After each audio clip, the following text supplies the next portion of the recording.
ശുഭദിനം. കണ്ണൂർ സംഗീത കൂട്ടായ്മയ്ക്ക് വേണ്ടി സജിത് കെ പാട്യത്തിന്റെ ചെറുകഥയ്ക്ക് ശബ്ദം നൽകിയത് അനൂപ് പൊന്തൻ. ശബ്ദമിശ്രണം മനോജ് കെ ഗോവിന്ദ്. കഥയുടെ പേര് മിന്നു.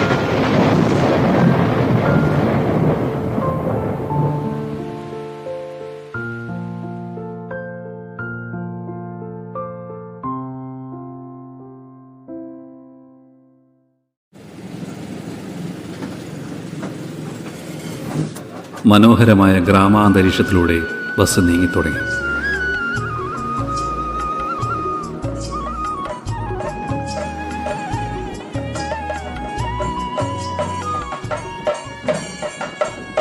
നണിയൂർ നമ്പർ മുച്ചിലോട്ട് ഭഗവതി ക്ഷേത്രവും കഴിഞ്ഞ് പറശ്ശിനി പാലത്തിന്റെ മുകളിൽ ബസ് കയറിയപ്പോൾ അയാൾ ചുറ്റുമുള്ള സുന്ദരമായ കാഴ്ചകളിലേക്ക് നോക്കി നിന്നു.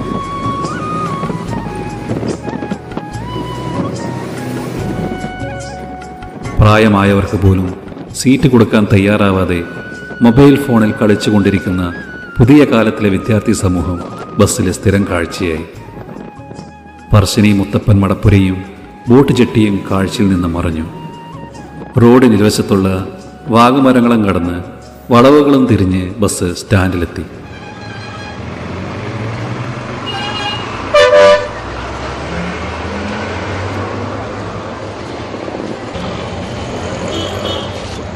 അയാൾ ബസ്സിൽ നിന്നിറങ്ങി.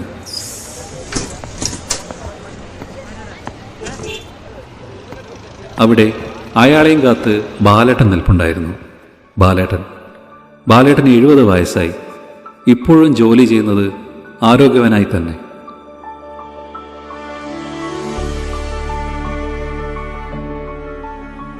ആ ജോൺസാ, ഞാൻ എത്തിയേ എന്നും പറഞ്ഞ് അയാൾ അടുത്തെത്തി.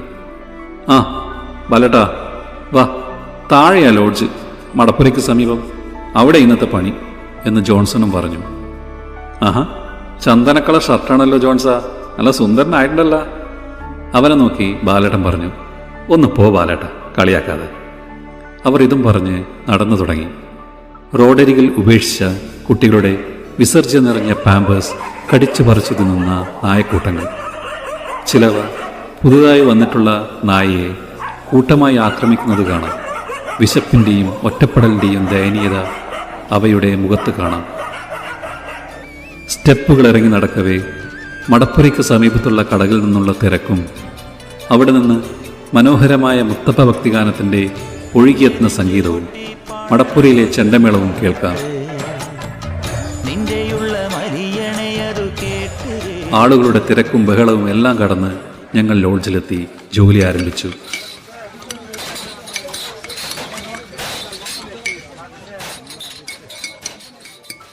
അവിടെ ഒരു ദയനീയമായ കാഴ്ച കണ്ടത്. തൻ്റെ മുന്നിലിരിക്കുന്ന അവശനായ നായ, അതിൻ്റെ കണ്ണിൽ നിന്ന് അശ്രുനീർ ഒലിച്ചിറങ്ങുന്നുണ്ടായിരുന്നു. അവൻ അടുത്ത കടയിൽ നിന്ന് ഒരു പാക്ക് ബിസ്ക്കറ്റ് വാങ്ങി അതിന് കൊടുത്തു. അത് ആർത്തിയോടെ ബിസ്ക്കറ്റ് മുഴുവനും തിന്നു തീർത്തു. അതിനിടയിൽ ജോൺസൺ ഒരുപാട് പേരുകൾ മാറി മാറി അതിനെ വിളിക്കുന്നുണ്ടായിരുന്നു. യാതൊരു പ്രതികരണവുമില്ല.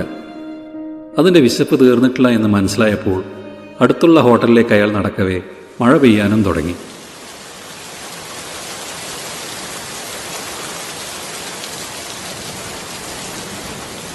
ആ ജോൺസാ, എവിടെ ഇന്നത്തെ പണി എന്ന് ഹോട്ടൽ ഉടമ.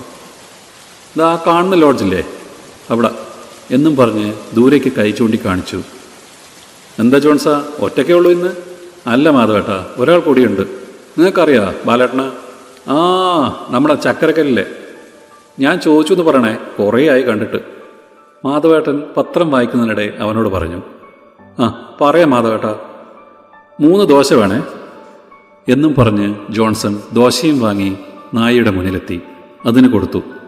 അവൻ വീണ്ടും ഒരുപാട് പേരുകൾ തിരഞ്ഞ് ഒരു പേര് കണ്ടെത്തി. മിന്നു എന്ന് നീട്ടി വിളിച്ചു.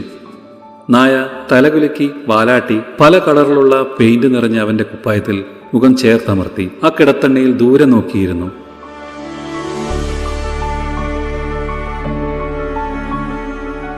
പെട്ടെന്ന് ജോൺസൺ വീണ്ടും മിന്നു എന്ന് സ്നേഹത്തോടെ വിളിച്ചു. നായയും അവനും പരസ്പരം മുഖത്തോട് നോക്കി നിൽക്കവേ നായ തന്നോട് അതിൻ്റെ കഥ പറയുന്നത് പോലെ, തന്നോട് സംസാരിക്കുന്നത് പോലെ ജോൺസന് തോന്നി.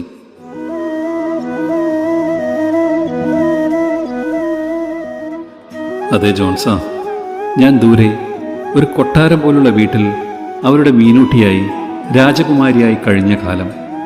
അവരുടെ വീട്ടിലെ അംഗത്തെ പോലെ എന്നെ കണ്ടു.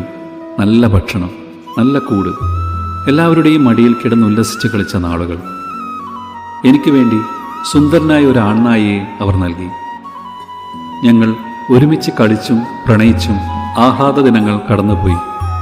ഞങ്ങൾക്ക് സുന്ദരന്മാരായ കുഞ്ഞുങ്ങൾ പിറന്നു. കൂട്ടുകുടുംബമായ കൊട്ടാരം വീട്ടിൽ നിന്നും ഓരോരുത്തരായി പോയിക്കൊണ്ടേയിരുന്നു. അത് അണുകുടുംബമായി മാറി. മക്കളെ സ്നേഹിച്ച് കൊതി തീരും മുമ്പേ അവർ ഓരോരുത്തരെയായി കൊണ്ടുപോയി. ഞാനും എൻ്റെ പ്രിയതമനും മാത്രം തനിച്ചായി.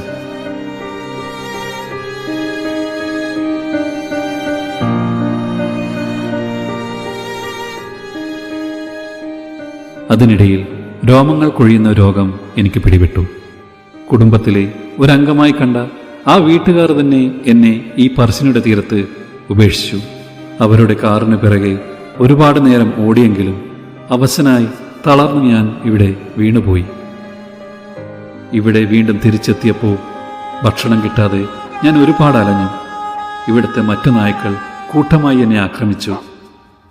നിങ്ങൾ മനുഷ്യരുടെ ഭാഷയിൽ പറഞ്ഞാൽ ഈ നായക്കൂട്ടങ്ങൾ ക്രൂരമായ ബലാത്സംഗം എന്നെ ചെയ്തു.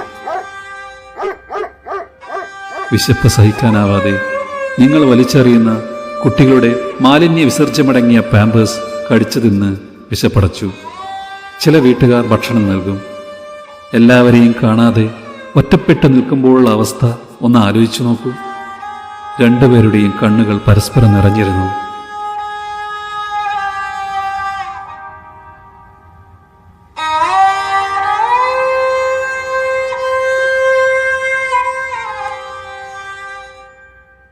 മിന്നു വീണ്ടും തുടർന്നു. ജോൺസൺ അറിയോ, എൻ്റെ പ്രിയതമൻ പീറ്റർ നായ എത്ര വിഷമിക്കുന്നുണ്ടാവും എന്നെ കാണാതെയെന്ന്. ചിലപ്പോൾ അവൻ വിചാരിക്കുന്നുണ്ടാവും ഞാൻ ഏതെങ്കിലും വലിയ വീട്ടിലായിരിക്കുമെന്ന്. പാവം, ചിലപ്പോൾ അവനെയും വയസ്സാകുമ്പോൾ ഇങ്ങോട്ട് കൊണ്ടുവിടുമായിരിക്കും അല്ലേ ജോൺസാ?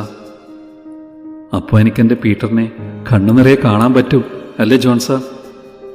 ആ, മിന്നുവിനെ പീറ്ററിനെ കാണാൻ കഴിയും, അവൻ തലയാട്ടിക്കൊണ്ട് പറഞ്ഞു. അത്രയ്ക്കിഷ്ടമാണോ നിനക്ക് പീറ്ററിനെ? അതെ ജോൺസാ, ഞങ്ങൾക്കിപ്പോഴും പ്രണയമാ, ഒരിക്കലും മായാത്ത സ്നേഹബന്ധം, ഹിമഗണം ഭൂമിയെ കുളിരണിയിക്കുന്ന പ്രണയം. ബാലട്ടൻ വഴിയിൽ നിന്ന് പറഞ്ഞു.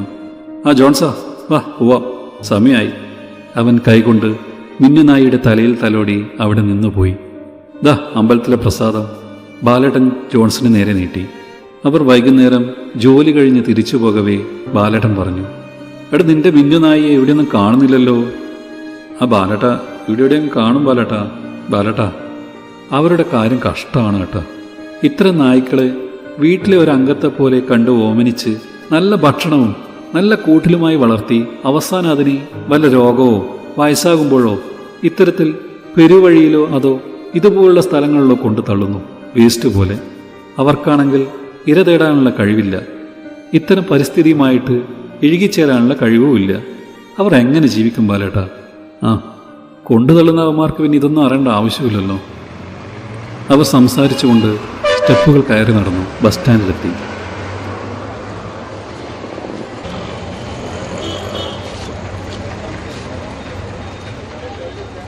എന്താ ബാലേട്ടാ, കണ്ണൂരേക്കുള്ള ബസ്സാ അത്, വേഗം പോയിക്കോ. എൻ്റെ നാട്ടിലേക്കുള്ള ബസ് ഇപ്പോൾ വരും, ഞാൻ ഇവിടെ തന്നെ നിന്നോളാം. ആ ശരി മോനെ, എന്നാൽ പിന്നെ നാളെ കാണാമെന്നും പറഞ്ഞ് ബാലേട്ടൻ ബസ്സിനടുത്തേക്ക് നടന്നു. ജോൺസൺ ബസ്സിൽ കയറി തൻ്റെ യാത്ര തുടർന്നു.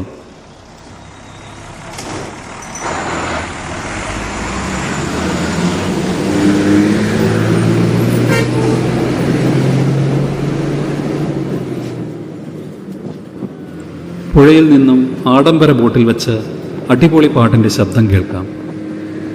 ബസ്സിലെ പുറം കാഴ്ചകൾ ആസ്വദിച്ചുകൊണ്ട് അയാൾ നാട്ടിലെത്തി.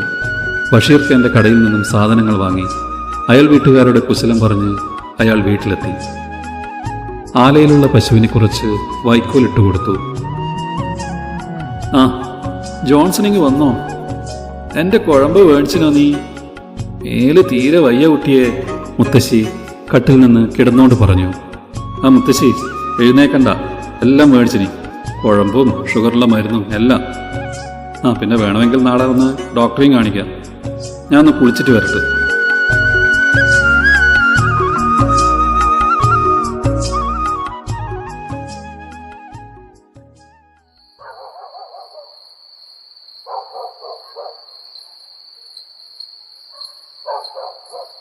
രാത്രി ഭക്ഷണവും കഴിച്ച് ഇളയ മകളെ മടിയിലിരുത്തി ജോൺസൺ ബാലേട്ടനെ ഫോണിൽ വിളിച്ചു. ബാലേട്ടാ, നാളെ ആ നായ അവിടെ കാണൂലേ? അത് അവിടെ തന്നെ ഉണ്ടാവും ജോൺസാ, നീ ഒന്ന് പോയി കിടന്ന് ഉറങ്ങിയേ, ഈ ചെക്കൻ്റെ ഒരു കാര്യം. അയാൾ അതും പറഞ്ഞ് ഫോൺ വെച്ചു. അച്ഛനെ ആരാ വിളിച്ചേ? മകള് കൊഞ്ചിക്കുഴഞ്ഞ് ചോദിച്ചു. അത് അച്ഛൻ്റെ ചങ്ങായി. ചങ്ങായിയാ? പാറുട്ടി കളിച്ചത് മതി, വാ ഉറങ്ങാം എന്നും പറഞ്ഞ് ജോൺസന്റെ ഭാര്യ അവളെയും എടുത്ത് കിടക്കാൻ പോയി. ജോൺസൺ സ്ഥിരമായി വായിക്കാറുള്ള ഓടക്കുഴലെടുത്ത് വായിച്ചു.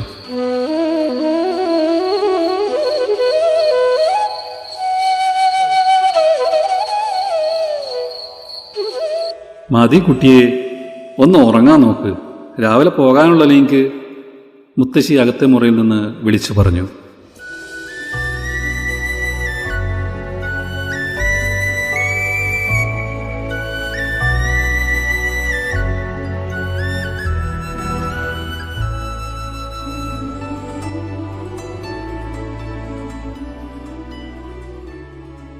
രാവിലെ പോകാൻ ഒരുങ്ങവേ, അച്ഛാ ടാറ്റ, മുട്ടായി വാങ്ങണേ എന്ന് 3 വയസ്സുള്ള ഇളയ മകൾ പറഞ്ഞു.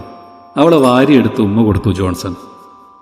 പിന്നെ പാറുട്ടി മോക്കെന്താ വേണ്ടേ? അയാൾ ചോദിച്ചു. എനിക്ക് മാല വേണോ, വള വേണോ, പുതിയ ബാഗ് വേണോ? അവൾ അച്ഛൻ്റെ ചെവിയിൽ നുള്ളിക്കൊണ്ട് പറഞ്ഞു. വാങ്ങിയിട്ട് വരാട്ടാ. അയാൾ മുറ്റമടിച്ചുകൊണ്ടിരിക്കുന്ന ഭാര്യയുടെ കയ്യിൽ കുഞ്ഞിനെ കൊടുത്ത് പാറുട്ടി ടാറ്റ അവളുടെ കവിളിൽ തലോടിക്കൊണ്ട് നടന്നു. ജോൺസൺ മഞ്ഞു വീണ് കുളിച്ചു നിൽക്കുന്ന നെൽക്കതിർ വിരിഞ്ഞ വയലിലൂടെ നടന്നു. അയാളുടെ നാട്ടിലെ ജുമായത്ത് പള്ളിയുടെ മുന്നിലുള്ള ഇടവഴിയിലൂടെ നടന്ന് അയാൾ ടൗണിലെത്തി. ബസ്സിൽ കയറി പേഴ്സണൽ സ്റ്റാൻഡിലിറങ്ങി. പതിവ് പോലെ ബാലേട്ടനെയും കൂട്ടി നടന്നു. വാഹനങ്ങൾ ചീറിപ്പായുന്ന റോഡിൽ നിന്നും മറികടക്കവേ പെട്ടെന്ന് അവരെ തൊട്ടില്ല എന്ന മട്ടിൽ ഒരു ടിപ്പർ ലോറി കടന്നുപോയി. അവർ ആശ്ചര്യപ്പെട്ട് നിൽക്കവേ റോഡരികിലുള്ള കാട്ടിൽ കൂട്ടമായ ഒരുപാട് നായകളുടെ ആക്രമണത്തിൽ ശരീരം മുഴുവൻ കടിച്ച് പറിച്ച് കീറി മുറിഞ്ഞ് ചല്ലമറ്റ് കിടക്കുന്ന ഒരു നായയെ കണ്ടു. ബാലേട്ടാ, നിന്നു!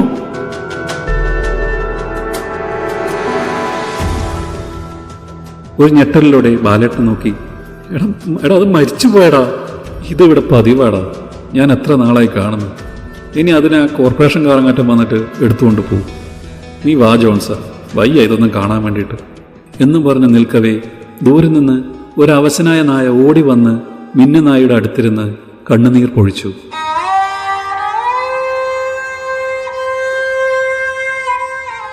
ജോൺസന് മനസ്സിലായി ഇത് പീറ്റർ ആയിരിക്കും. പീറ്റർ, നീ ഇന്നലെ വന്നിരുന്നെങ്കിൽ അവളെ കാണാമായിരുന്നു, ഇതൊന്നും സംഭവിക്കില്ലായിരുന്നു, ജോൺസൺ നായയോട് പറഞ്ഞു. പീറ്റർ നായ കുരച്ചുകൊണ്ട് കരഞ്ഞു. ഇതിനെയും ആ വീട്ടുകാർ ഇറക്കി വിട്ടു കാണുമല്ലേ ബാലേട്ടാ? പക്ഷെ 2 പേർക്കും അറിയില്ലല്ലോ എവിടെയാണെന്നോ, ഇവിടെ ഉണ്ടായിരുന്നിട്ടും കാണാതെ. പാവം. നീ വാ ജോൺസ, എനിക്ക് വയ്യ ഇത് കാണാൻ വേണ്ടിയിട്ട്. ബാലേട്ടൻ ജോൺസനെ അവിടെ നിന്നും വലിച്ചഴിച്ച് നടത്തി. മടപ്പരയ്ക്കുള്ള സ്റ്റെപ്പുകൾ ഇറങ്ങുമ്പോൾ ജോൺസന്റെ മനസ്സിൽ മിന്നുനായിയുടെ വാക്കുകൾ ഒഴുകിയെത്തി. ഞങ്ങളിപ്പോഴും പ്രണയത്തിലാണ്, ഒരിക്കലും മായാത്ത സ്നേഹബന്ധം, ഹിമഗണം ഭൂമിയെ കുളിരണിയിക്കുന്ന പ്രണയം. അവർ മടപ്പുരയിലേക്കുള്ള സ്റ്റെപ്പിൽ നിന്ന് നടന്നകലവേ മഴ വീണ്ടും വിരഹമായി പെയ്തു തുടങ്ങി. ദൂരെ നിന്നും പീറ്റർ അവരെ നോക്കി നിൽക്കുന്നുണ്ടായിരുന്നു.